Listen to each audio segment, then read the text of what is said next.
Last time I went to an office to work was in October 2016. I joined Gitlab as an intermediate front-end engineer, and I am currently now at EM. I had done three promotions since then. I would suck at competitive programming, to be honest. This interview will essentially be a masterclass on how to impress your hiring manager at a remote company. So, unlike most other companies, we don't do typical whiteboard interviews. Instead, what we do is we will have an assignment sent over to candidate at least a couple of days before the interview. This assignment would more or less reflect what GitLab actually is as a project. The easiest way to contribute to some project is if you're already using it, chances are that you'll find some things to improve on that particular project or tool. If you are just on the lookout just for the sake of contributing, it wouldn't make sense. General advice that I would give is probably look for things on Hacker News, not the discussions, but the things shared there. Discussions can go in all directions in Hacker News. If you are at a workplace where you are not learning anything from your peers, time to switch. Don't be around, but rather be on a lookout to learn a lot in your day job, and eventually it will going to groom you to do things down the line that nobody else has experienced. Welcome to Beyond the Brackets. I am Pariti. I'm Nitesh, and today we are thrilled to have Kushal Pandya with us. Kushal is an engineering manager at Gitlab, a fully remote company that you've probably heard of. Kushal has been here for 7+ years now and has seen the company grow from less than 100 employees to more than 2,000 today. And during this time, he has also gone from being an individual contributor to a manager now. So this interview will essentially be a masterclass on how to impress your hiring manager at a remote company. I'm thrilled to have you on the show, Kushal. Thanks a lot, Nitesh. Hey, Paridhi. Yeah, excited to be here. I am certainly looking forward to the conversation because I've had all sorts of experience working remotely in past 7+ years. You have a team of direct reports right now, right? How many people do you have? Yes. So I have 6 team members as of now, with two more joining in the next couple of months. So it will be roughly around 8 team members size, and it's a full stack team. So it consists of both backend and front end engineers located geographically across the globe. So I have a team member in Australia. I have a couple of team members in India. I have some of the engineers in Europe. And yeah, so that's the setup is like. So our workflow is pretty much across the time zones. Mhm. Love this. This is really interesting because there are very few companies that are actually fully remote in which even the teams are spread across the world and not geography based. Can you tell us what the hiring process is like at your team? Yeah, so like again, disclaimer, everything that I'll be sharing, good thing is that all of it is available on GitLab's handbook. So one can refer to it. I can provide a proper journey of how it would be for a candidate who applies. So typically they come across that there's an opening for a role at GitLab which interests them. They would go ahead and apply on that role via our portal. Once they apply it, their application becomes part of a pool for that particular role. And then they wait for the first screening invitation from our recruiter. So what happens is there's an initial screening call that happens from a technical recruiter who would reach out to them. But yeah, it's important that their application itself needs to match with what we are looking for a given role.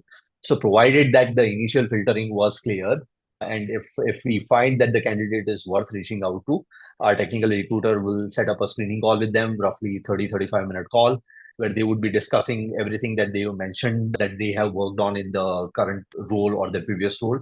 We would ask a couple of questions around it, mostly basic, like how they come across GitLab, what they think about working remotely, what they think about working asynchronously, just to touch upon to see whether person is aware that GitLab is a fully remote company and whether they are up to the task of working at a place like this.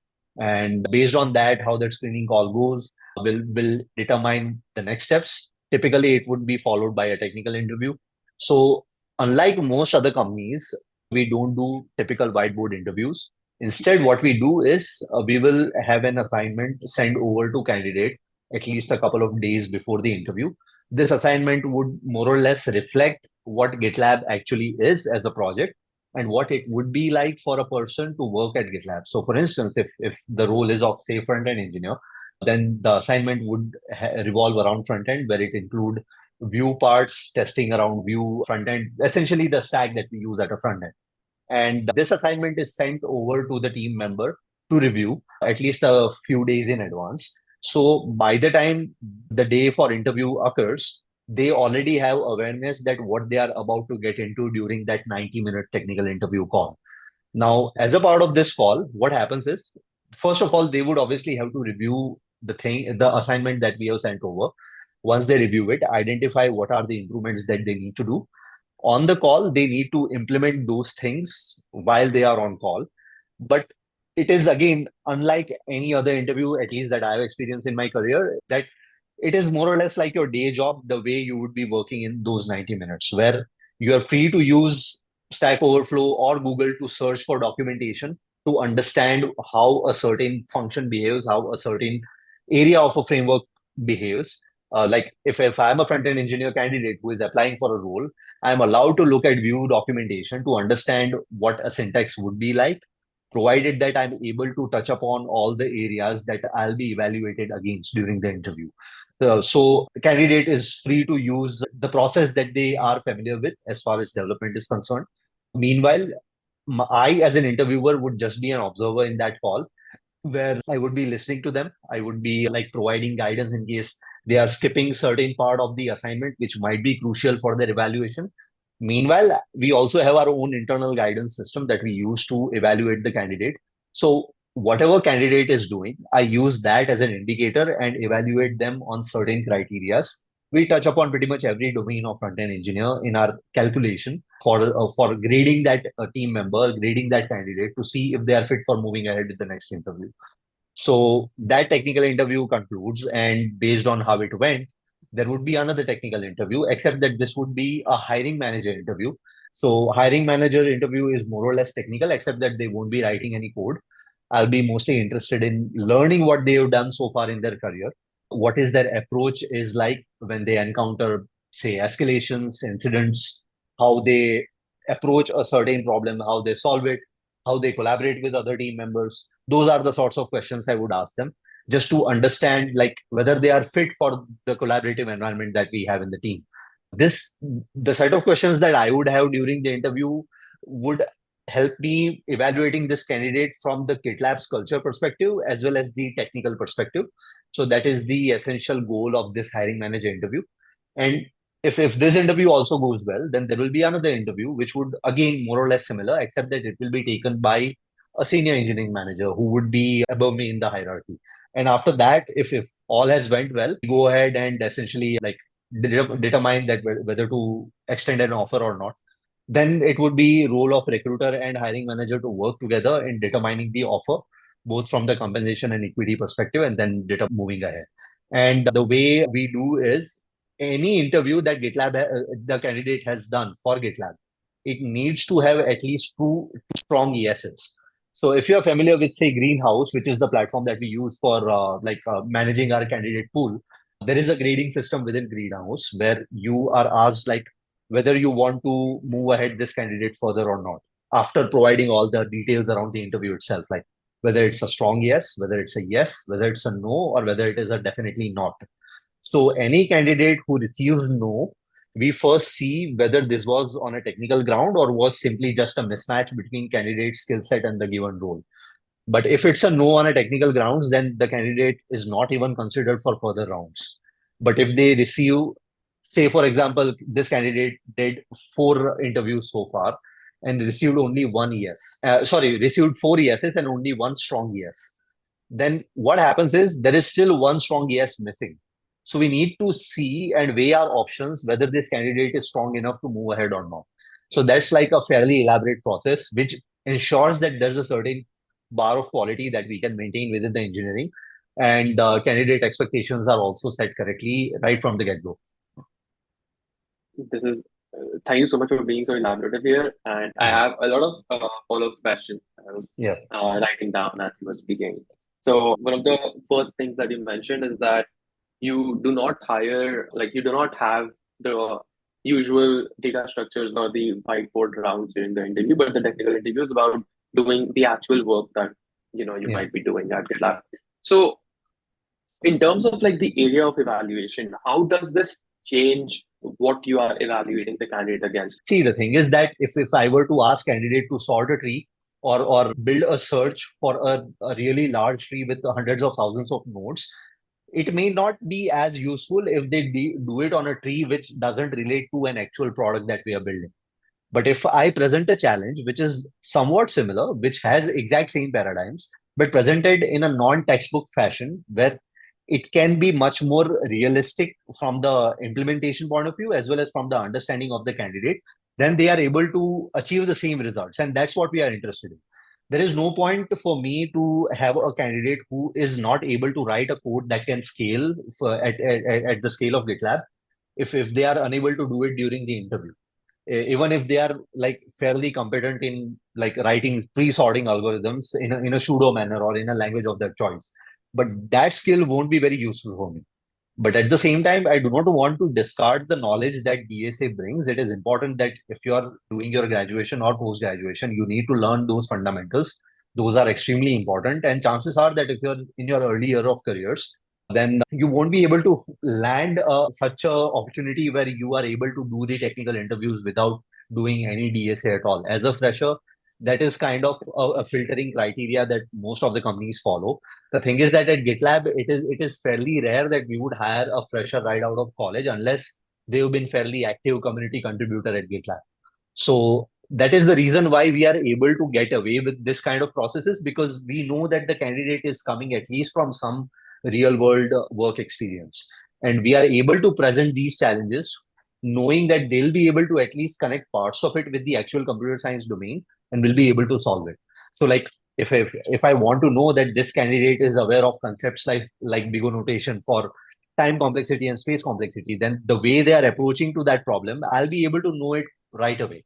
And if I see that, so to give you a very technical example, if they are doing a repetition or a loop essentially in their code where they are writing an iteration, and this iteration in itself is like running for exponential times, then I would immediately ask them, like, don't you think that the time complexity will be higher? It would be big O of n square, not a constant complexity.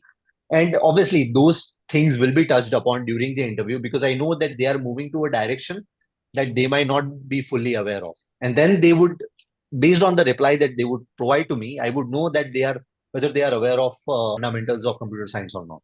So the purpose is still served regardless of the process that we follow, except that it is our unique proposition that we are able to have this kind of assessment process where we can send out an assignment to a team member. They are able to assess it in advance, and then by the time they come to an interview, they are very well prepared and they are able to at least know what we are looking for, and they are able to at least cover 70 to 80% of it at the very least.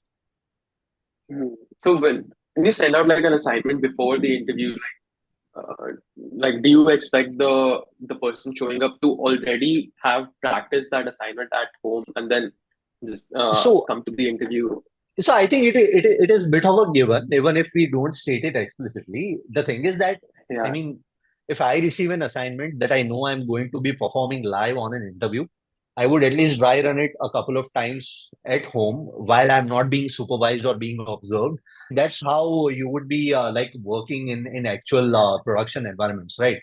You have to think analytically, think without any pressure, because mistakes would happen if you are under a pressure of observation. And like speaking of myself, I would suck at competitive programming, to be honest, because I feel that you are trying to either build something or break something without any other considerations. People are not really optimizing the solution, and you can only optimize if you have the chance to think about it thoroughly, think about it at peace without being under any pressure. Because even if, for example, they are able to solve this during the interview, just because there was a time constraint, they won't be able to do it the way they would have wanted otherwise.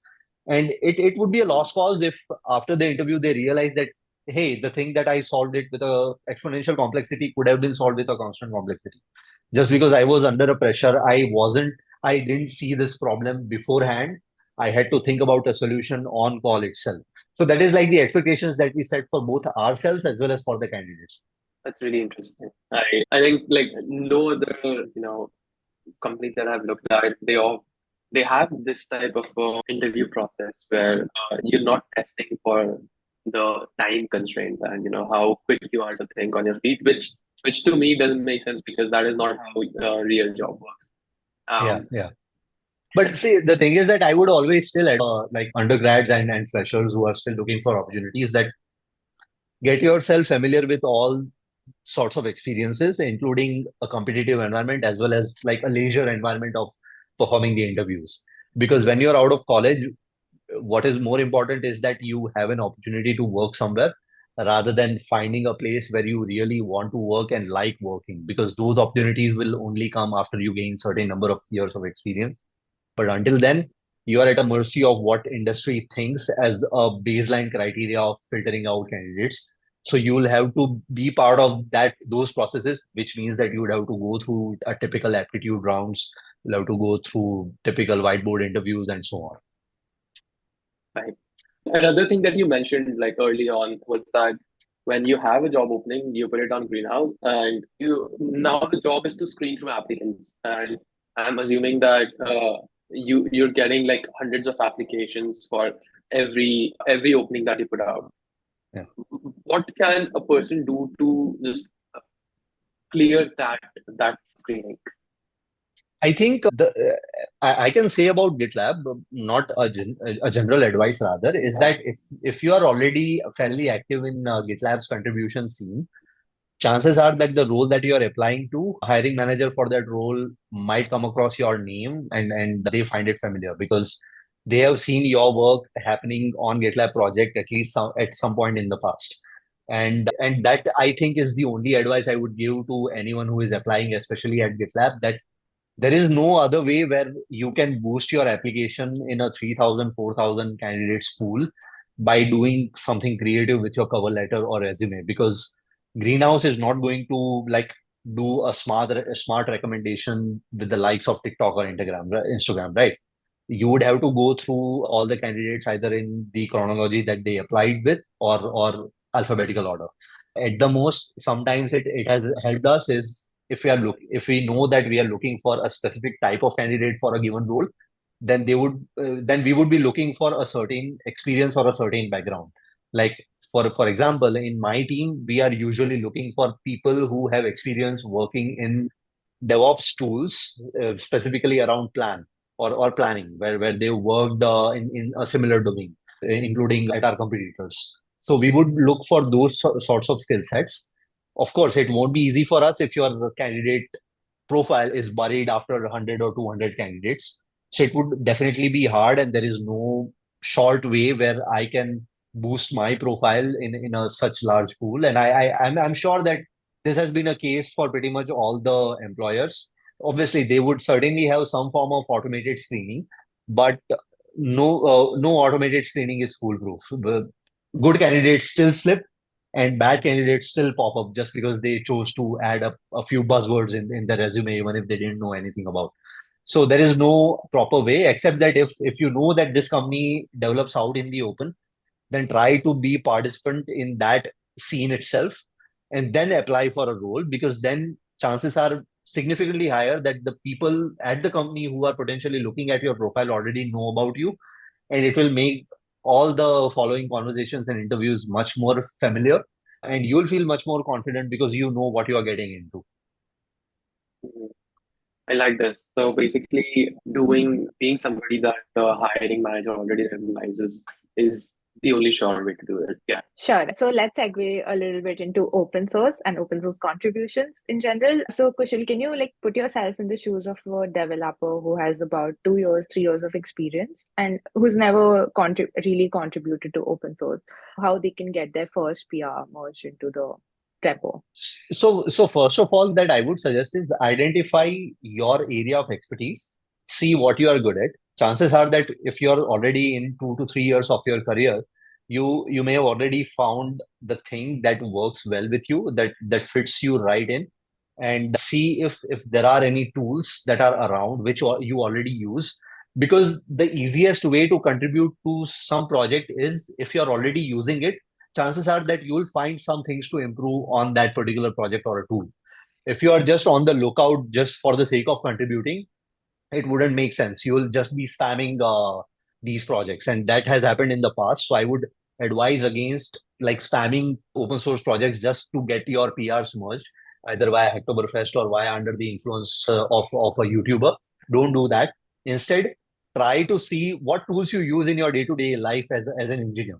If that tool happens to be open source, and if you think that, hey, I this tool is working well for me, but I miss this sort of functionality in it, and I know how this tool is built. I'm aware and I'm familiar with the technology that they have used to build this. Let me see what their source code is like, provided that it is already open source. Like VS Code, for example, would be the first gateway for most of engineers who are working on be it front end or back end, because chances are they are using a code editor like VS Code, which is open source, which they use on daily basis for a number of hours a day. So they would certainly find at least some things missing, right? Or some things that can be fixed if it is broken already. So they would go ahead and look for these tools, identify what can be improved, look at the code base, study. Most importantly, study the contribution guide, see what are the bare minimum requirements the moment you open your pull request or merge request. Good thing is that all the large open source projects are really well documented for someone new to get started. You can start small, but not as small as, say, updating README, unless there's a typo in README, right? So start small. You don't have to like build a brand new feature that introduces 10, 15 files to the source code, because you are a new contributor to the project. And as a maintainer, I would be at least attentive of your first merge request, because you are a new contributor to the project and you have just contributed 10, 15 files. So unless I can get the sense from your merge request that you know what you are doing, I would be cautious moving ahead, right? So it is important that you start small. Most of the open source projects already have list of issues which we call quick win, or like easy first issues. So the way it works is these issues are identified by actual team members who work on these projects full time as employees, perhaps, that these issues are trivial enough for someone new to contribute to, as well as these issues are really easy to get into because it do not require a lot of familiarity with how the project is wired together. So find these issues. These are fairly easy to find. Like there are filters on GitHub, as well as on GitLab. We have a dedicated page for it under our hackathon where we list all these sorts of issues. So find these, identify whether your technical skill set is matching with some of these issues or not. If you're, say, comfortable writing Ruby backend, then chances are that you'll want to find backend issues within the project that has Ruby in it, right? So find these issues and then start small, ask questions. Again, like every project reviews outsider contributions differently. But from what I can say with GitLab is that we treat outside contributions in the same way the way we treat internal contributions. Our review process is very similar. And to give you some idea, like if you go to GitLab project and in that you go to all the open merge requests, filter the merge requests with a label called community contribution, and just look at the discussions happening on those merge requests. You for a second you might feel that this person who has written this merge request is already part of GitLab's team, and there are team members replying and asking questions to that person. That is how we treat our contributions. We do not think that this is an outside contribution, so we do not need to respond to them even. We'll politely ask them to change anything if we want to. We will praise if we like an approach that they have taken. More or less, they will feel like they are already part of GitLab as a company, because the way communication happens in those merge requests is similar. Because a review guideline is something that all maintainers follow in a certain way, where things have been established over the years, where process of doing a review for a given merge request is identical across the board, be it a community contribution or an internal contribution. So getting yourself familiar with the project first, identifying your skill set as well as gaps in the project that you can think you fill, and then moving from there would be ideal. So, like you are working a full-time job at GitLab, for instance, and then you are also kind of a maintainer for that project. So you kind of have like two roles merged into one. And you see like an enthusiastic open source contributor who's kind of a beginner and who is trying to contribute to a small issue but is like stuck somewhere and is asking for guidance. Is the team, or are you specifically able to make time for them and help them out? Yes. So we have a concept called merge request coach within GitLab, where we have identified 7, 8 team members who think they can spare some time guiding these folks who are contributing independently. And what happens is, if there's so the way entire process works is, contributor comes across the project, they identify the issue that they want to work on, they create a merge request after making the changes, if we think that the merge request is not quite ready to a point where it can be sent over to the actual maintainer, these coaches will intervene. Like if, for example, they've written 3 lines of code to achieve something, and there happens to be a utility function within the project that I am aware of, but the contributor isn't aware of, then I would point them to the definition of that function as well as provide them an example that this is how you can use this function and get rid of these 3 lines in favor of this utility that is already there in the system. That way they will be more comfortable because they were not shooed off by a maintainer right away just because their code was far from perfect. Everyone started as beginners in their careers, so we don't want to discourage folks just because it is their first contribution. Interestingly, there is this feature within GitLab where if you are contributing for the first time to any project, in the header of the page where the author name and the merge request title is present, there will be a badge which includes number 1 in a star, which will indicate that this is the first contribution of a given contributor. So that gives us an impression how to proceed ahead with this particular contribution. We will have our expectations lowered because we know that they are first time doing it. They may be fairly comfortable and fairly competent Vue.js engineer or a Ruby engineer, but they are still new to the project. So we need to see what their approach is like, whether it aligns well with our guidelines, and then guide them from that point of view, and then eventually prepare that merge request with them to get it ready for the merge. That's amazing. So, if I was a prospective employee at GitLab, I want to get a job here, then would you suggest that I participate in the GitLab open source, even if I have never used it in real life before?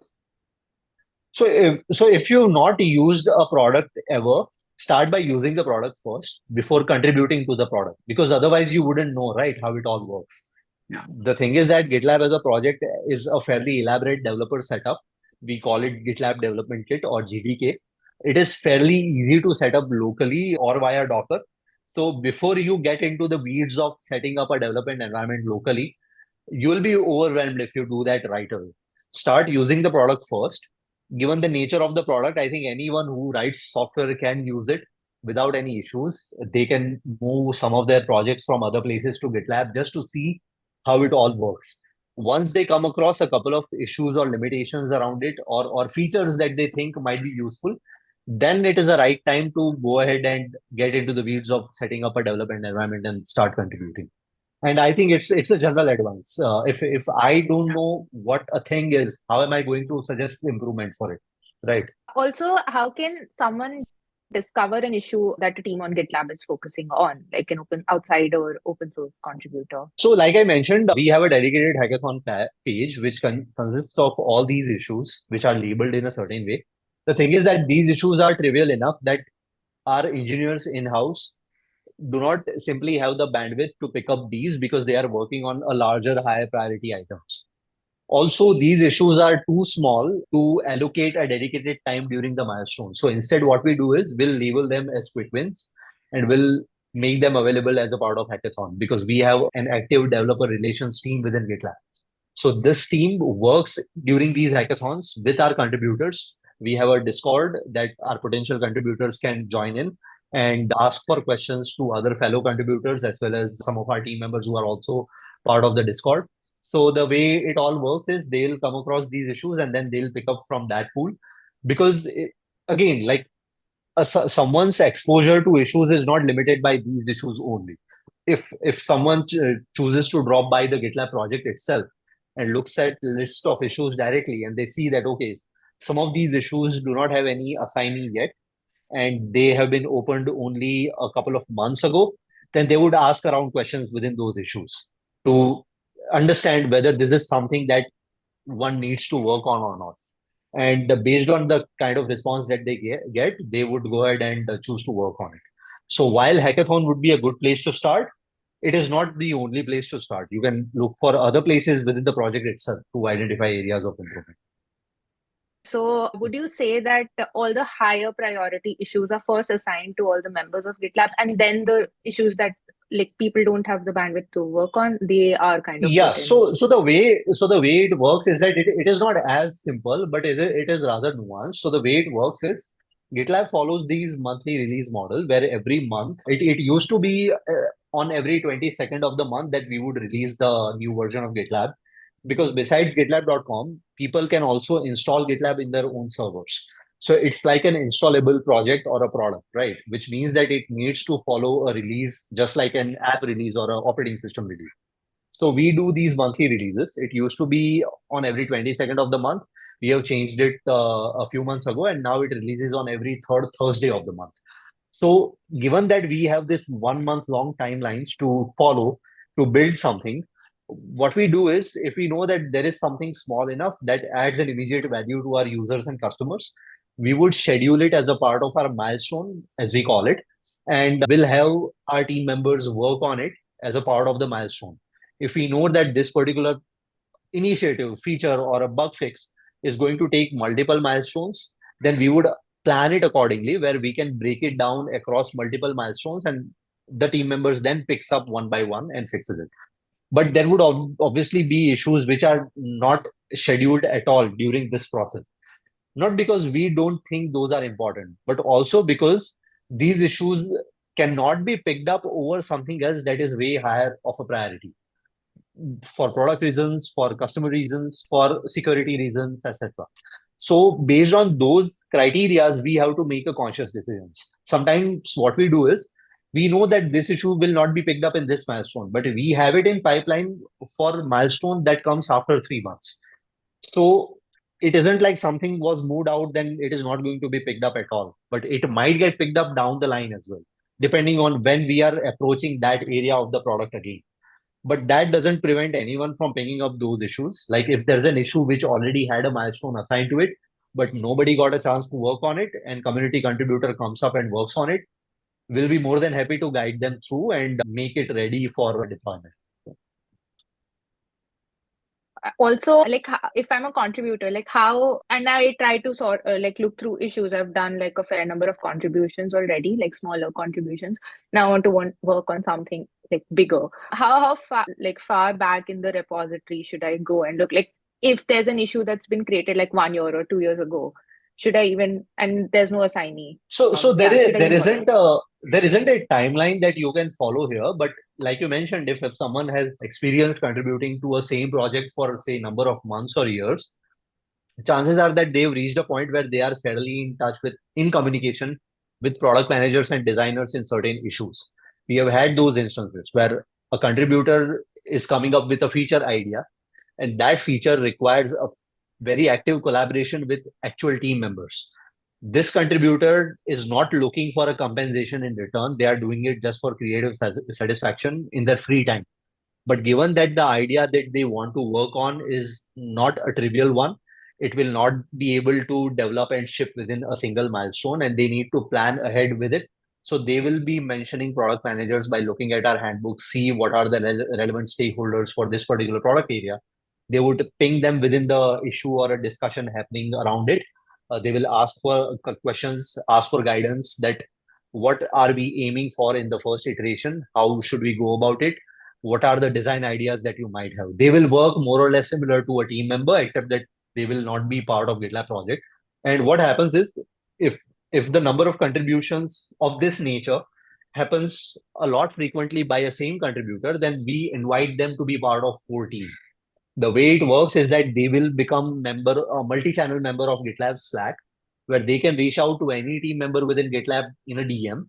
And at the same time, they will also be part of some of the public channels where they can look at the discussions, because obviously GitLab is a for-profit company. So we do have certain channels where we are having discussions that cannot be happening out in the open. But these contributors will be part of some of the public channels where they can be in touch with actual team members one to one and work more closely on the things that they are working on. So it is fairly common. We have several GitLab core team members. They also get invited to some of our meetups, depending on where they are located. And they basically are much more familiar to a point where whenever there is a hackathon, they will be like a first line of communication for us during these hackathons for outside contributors who are coming at GitLab as a contributors for the very first time. So, yeah. I love the conversation so far. I'm gonna move the conversation into a different direction. So I want to paint the listeners a picture of what a typical week in your life looks like. So let's play a little game I invented called routine roulette.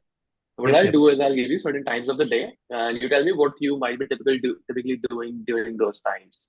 yep, sure. So first time, Monday at 11 a.m. So, given that I am just starting my week, I usually like to keep my Monday and Friday free from calls so that I don't take any calls unless it is inevitable, like there's an interview with a candidate that cannot happen at any other time of day or another time of week. Then usually it would be on Monday or Friday. But unless there isn't anything else, I would catch up on all the things from the past week. I would have list of items that I want to take care of at the end of the week, which I would pick up first thing on my starting of the day on Monday. So I usually start my day around 9:30, 10 a.m. in the morning and wrap it up by 7:30 p.m. in the evening. Unless also like it also is influenced by calls as well. Like between Tuesday to Thursdays, there are lots of calls that I participate in. So if the call is stretching beyond 7:30 p.m. for me and I need to be on that call, then I would still be around. But otherwise, I try to wrap up my day by 7:30. So at 11 a.m., I would be answering all the responses and things that I've gotten because living in India means that my Friday ends at around 7:30 p.m. But US West Coast has just woken up. Certain parts of the world have just woken up and they are still in their Friday. So before their day concludes, they'll still have things to be replied to, and I will be receiving all those things during my weekend. So, like when I wake up on Saturday morning, I would see all the pings that I have, but I don't touch them obviously during weekends. So on Monday, when I start my day, I would be responding to all those questions and things that I have received. That we are written heavy in terms of communication. It isn't like there are calls to attend right away when I start my day, but instead I would look at the async communication that has happened, respond to them in the morning. So Like that. Okay, so Mondays and Fridays are for deep work and responding to people. yeah, yeah. I mean Friday less so rather than Monday. I mean Friday I would rather prefer that by 3:30 p.m. in the afternoon. Majority of the work for the week has already been completed, and anything else that remains can wait until Monday morning. Because it is usual, like anywhere you go, Friday post afternoon is not the best productive time that you would have during the week because you are already after a 5 day work week. You want to wind down, you want to be ready for the coming weekend. So I take it easy towards the second half of Friday. Yeah. Yeah, makes sense. Yeah. Okay, what about Tuesday at 10 p.m.? Tuesday 10 p.m. would be me resting because my Tuesdays are like fairly packed with calls. Like my first call on Tuesday happens at 10:30 a.m. in the morning, my time. And then there would be a break in between for lunch. And then there would be a few more calls right after lunch, followed by the last call, which happens at around 7:30 p.m. with my product manager. So that call wraps up at around 8:15 p.m. So actual responding to pings on Tuesday would be tricky for me to do unless something urgent comes up where I need to reply back immediately.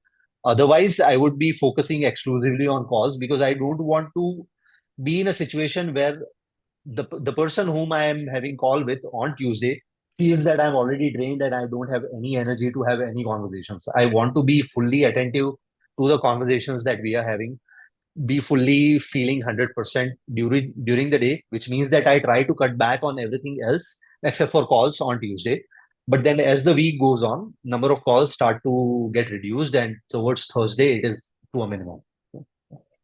Okay, nice. And what would you be doing typically on a Thursday, let's say 11 a.m.?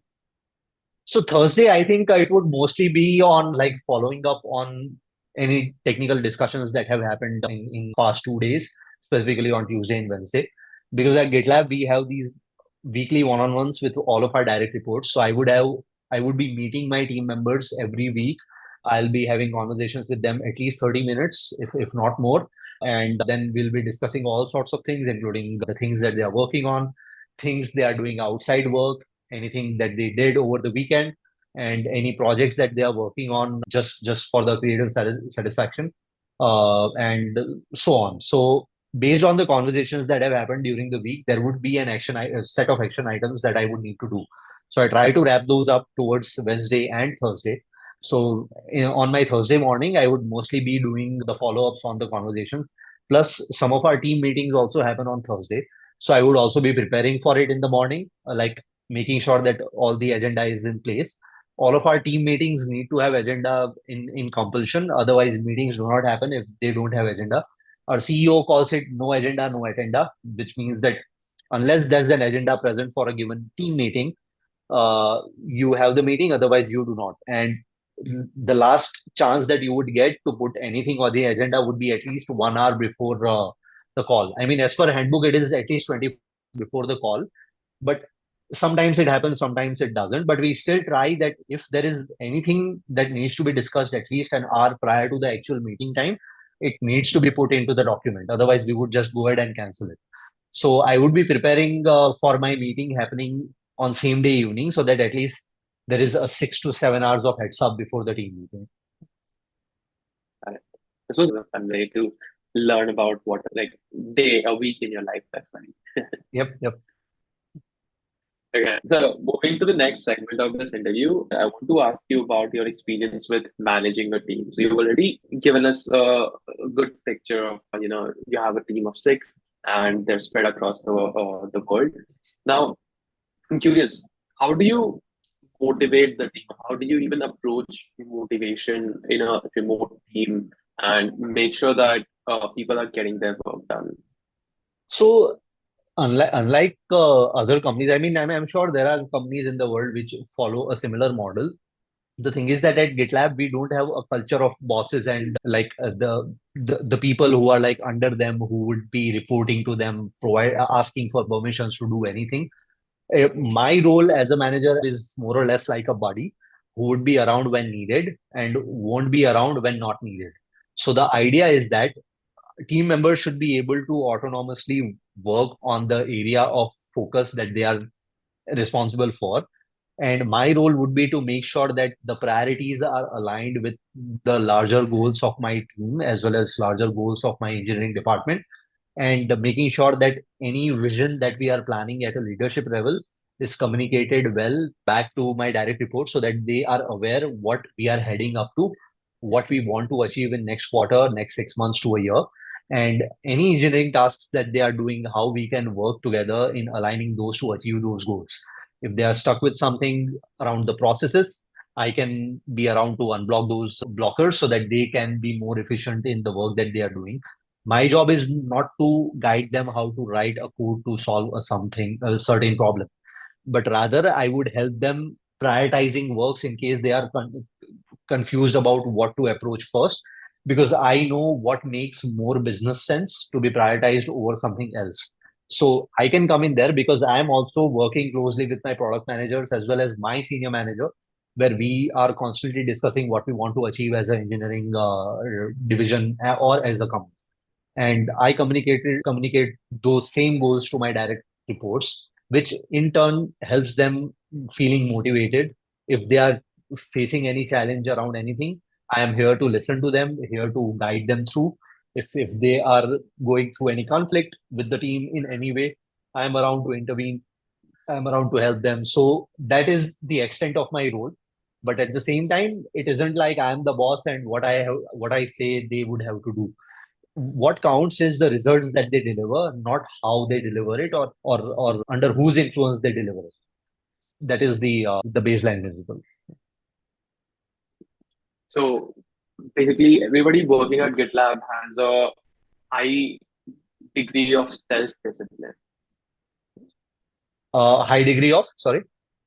Self-discipline. Yes, certainly. Because see, the thing is that you're working from your home. You're not being observed with your webcam, or we do not like have any trackers within company hardware. Right. So, and also like to clarify, we do not do any time tracking as well. Like you need to put in at least 8 to 9 hours of work during the day to call it as a full-time job. We don't do any sorts of things around it. We purely focus on results that they deliver and the quality of the output that they have, which means that they'll be working unsupervised and at their own discretion. But obviously, that we need to make sure that the team members are also up to this task. And that's why our hiring process is as stringent and elaborate, because we want to filter out candidates who are not familiar with working autonomously, are not familiar working unsupervised.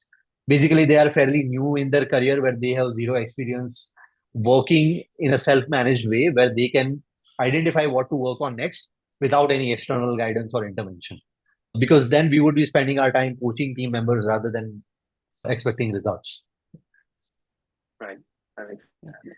And one of the biggest critiques of remote work is that it limits the peer-to-peer learning for people working these jobs and does, limits their personal growth. How do you like? Do you agree with it? And So I how do mean, you feel? I don't really agree because I joined GitLab as an intermediate front-end engineer and I am currently now at EM. I had my three promotions since then. So it isn't like there is no professional growth when you're working remotely. It really depends on the culture you are part of, be it any company. Like you can be at the greatest company in the world to work for, and yet you may feel that your career is stuck just because you are under a wrong leadership or things aren't aligning well the way you would want to. But at GitLab, or I think in remote work in general, the only thing that I would agree that is missing is peer-to-peer connection because you're not going to an office, you're not having casual conversations one to one in person with your folks, with your team members. So there is certainly a disconnect there. But as far as like having growth as a professional, as an engineer is concerned in a remote environment, that is certainly not the case, provided that the company is operating the right way. There is definitely a growth of a scope of improvement in that. At GitLab, we have a fairly elaborate way of identifying whether a person is ready for promotions or not. It isn't like a clockwork where someone who spends 3 or 4 years in a given designation is automatically ready for promotion. It's a two-way thing where I, as a manager, would be equally responsible for making sure that my direct report is ready to move to the next stage of their career. And at the same time, team member also needs to actively work for it because within our handbook, we have also mentioned what are the qualities that we are looking for from, say, a senior front-end engineer or a staff front-end engineer, a staff backend engineer, etc. So I, as a manager, would know how many of those criterias this person is fulfilling. What are the gaps? I would identify the gaps, working with them, and we will work together towards closing those gaps. And by the time we feel that okay, we have met all the requirements to move to the next stage, then we will go ahead and promote the person to take up the role for the next stage of their career. So it is much more active process at GitLab as far as career growth is concerned. And yeah, I think most well executed remote companies have a similar setup as well. Yeah, I agree. And is there like I'm curious, like on a personal note, do you do anything to compensate for the lack of or yeah, the lack of peer-to-peer connection? So, I mean, looking back, last time I went to an office to work was in October 2016. After that, I haven't been to an office in a physical setup where I would go and work from.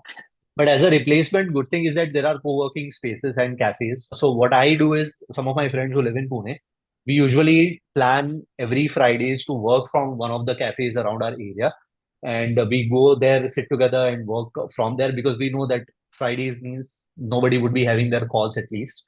And schedule would be much more lighter so that they can go to a place where there's an external disturbance which is not hampering productivity as much because most of the work has already been done throughout the week. So post lunch we would go on Friday to do this. At GitLab, we have this concept of summit that we used to do until 2019. Since then, we didn't do it, but good thing is that we are doing it next month. So GitLab used to have these meetups organized across the globe, which also gave me opportunity to travel around the world multiple times.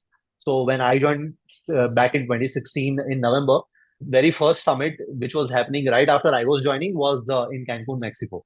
So in January of 2017. So like within 2 months of me joining a remote company, I got an opportunity to meet all the team members I was working with asynchronously in a remote environment to be there in person. So I got the opportunity to travel there, meet up with them. Then we met again in October 2017 in Greece. And then there was another conference that happened in Cape Town in South Africa in 2018. And then before COVID, the last big meetup was happened in New Orleans in the US in May 2019. So that was the last time where we around 1,000 plus GitLab team members back then. We were around 1,000 back then. So we met in person there. And the next one is happening between 11th March to 15th March in Las Vegas in Bellagio. So we'll be going there to meet up. And I've been working for several team members who joined right after the 2019 summit, but not before that. So these folks have been in the company for over 3.5 years, but I haven't met them in person. So we are certainly all looking forward to it. Last year and the year before, we used to have these local meetups for all GitLab team members who are co-located in the same region. Because given the risks of COVID, GitLab didn't encourage to set up a formal meetup where they can call everyone in a single location because there would be a risk of outbreak. So instead, what they did was they provisioned a budget for the folks to organize a meetup locally. So, like in September 2023, there was a meetup in Goa where most of the India folks decided to go and join in. There was another meetup back in 2022 which happened in Southeast Asia, where the folks in APAC region moved and decided to join in for such meetups. So meetups have more or less resumed since 2022, but a formal gathering where everyone will be meeting together in a formal setup for a summit would be happening next month. So I'll be traveling on 29th of Feb for it. So yeah. Sounds really exciting. Yep. Okay, and talking about personal growth, how do you discover new technologies to learn like today? A general advice that I would give is probably look for things on Hacker News, not the discussions, but the things shared there. Discussions can go in all directions in Hacker News, and yeah, the things that you use in your day-to-day basis, learn from your peers. Like at GitLab, what I feel is that I'm tremendously proud of the engineering team that we have at GitLab. I mean, even if I'm 10 years into my career, I feel that I barely have scratched the surface as far as like engineering domain is concerned. When I see other folks in the company doing great things in my team as well as outside. Like a front-end engineer of mine recently built a particular UI, which was not easy to do in a CSS in a certain way. And I am fairly comfortable with CSS, I would say. So I knew that it won't be easy. And they were still able to do it in a way that I couldn't think of. And it was an ingenious solution. So I feel that, wow, I mean, the team member are so capable at doing things that they do that there is always some things to learn from. So the best place would obviously be to learn from peers, which is in a way an indication that if you're at a workplace where you're not learning anything from your peers, time to switch. Don't be around. That was the reason I moved from my previous job. And that might be the reason eventually down the line in my career that I might move to a different place. If you are constantly getting opportunities to learn, stay where you are. But if you're not learning anything, time to move out. So, yeah. That's a fantastic advice. And you also mentioned, so the last thing for the last question for this interview, you mentioned something really like a really good piece of advice in our last call for people early in their career, which is to focus on learning and not salary. So can you just elaborate on that for the people listening? This actually ties well with my response to previous question, where learning from peers, learning from the things that you are building at your current employer, how it shapes your career moving forward. So, like in my previous company, I came with the only skills in my previous company as an intern. So, like GitLab is only my second gig in my career. Prior to GitLab, I used to work for a company which was dealing in an enterprise software. They were based out of US, but they had office in India. So when I joined them as an intern right out of college, the only skill that I had was core front end engineering. I didn't know how to develop something that scales for multiple users, like thousands of millions of users. How do you plan ahead when you want to build something that is going to take a lot of time? How you ascertain a challenge that is going to come while you are writing something. To give you an example, when you are in a college, when you are graduating, when you are building something, you have this habit that you updated a set of files in your source code. You saved those files, and then you ran the project, and you saw the output or whatever that shows up as the result of the code that you wrote. You make a few more changes. You then again go back and do that.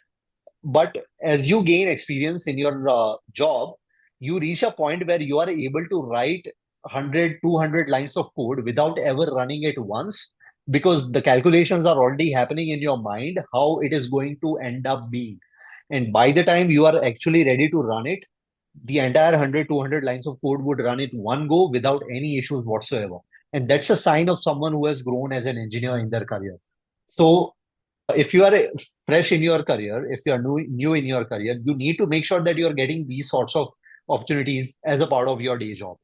If you are working on something mediocre in a sense that you are working on something that is so obsolete that of the total user base out there, barely few people use it, and you do not really are learning anything new around the things that you are working on, that is a red flag essentially. So that's why I would suggest that even if such a place pays you really well, just because nobody else is willing to work on that particular part, it shouldn't be a guiding factor for you to build your career, that you are getting a higher salary to work on this crappy piece of software or crappy piece of tech, but rather be on a lookout that may not be paying well to you, but you're still getting an opportunity to learn a lot in your day job, and eventually it will going to groom you to do things down the line that nobody else has experienced. Like all the things that I learned in my previous role really helped me essentially be ready to contribute to GitLab and eventually join the company. Right. That makes a lot of sense, and that's a fantastic advice because early on in the career, these differences may not seem very apparent, but then as you grow, like the Yeah. paths are really divergent. Yes. Yes. And there will be no way going back, essentially, if you've chosen a wrong domain, because either you have to choose to start from scratch and take a significant downgrade in the salary. There is no other way. Like you may be at a 5 year point in your career where you are in a domain that doesn't interest you at all, and you think that your growth has plateaued and you now want to switch domains, but there is no way to do it except to start as a fresher, which means that you need to accept that fact that you are going to be downgrading, not just in terms of designation, but in terms of compensation as well. This was a fantastic conversation, Kushal. I am so grateful for you to join us and share such amazing pieces of advice in this call. I think listeners will love it, and thank you so much for joining us. Yep, thanks a lot. And yeah, my pleasure. Yeah, There were some very, very unique insights that I've never watched in another YouTube video or any other place for that matter. Yeah, I think it's like the part revolving around open source. I was like writing down so many follow-up questions while I was speaking, and they have that we need to cover all of them. The interview was hired really strongly. Like it was really strong from the beginning because first particular they all about hiring. Yeah, exactly. Even that's what I was thinking as well. And I love the ending as well. Again, I think that was also a very unique thing that like a very few people actually say out loud, that if you enter like a wrong domain, there's no going back. You essentially have to start from scratch, even though you feel like you have like 5 years experience. Or, yeah. Right. Exactly. That is a mistake a lot of people do. I used to think about this so much, and then actually hearing it out from like an engineering manager, I think, yeah, it's just like validation to my thoughts. Yeah, and he's just a person like an employee. He's a manager, so he knows that you will have to start from scratch. That 5 years of experience will not come when you are going for a job. So yeah, this is like brilliant advice actually. Like you have to be really, really careful when you're starting out. It's you choose don't the technology and the tech stack. Yeah. A lot of freshers and a lot of people will go for like higher paying jobs, and that's the norm. And yeah, Goldman Sachs, so that's like in-house obsolete technologies. Exactly, yeah.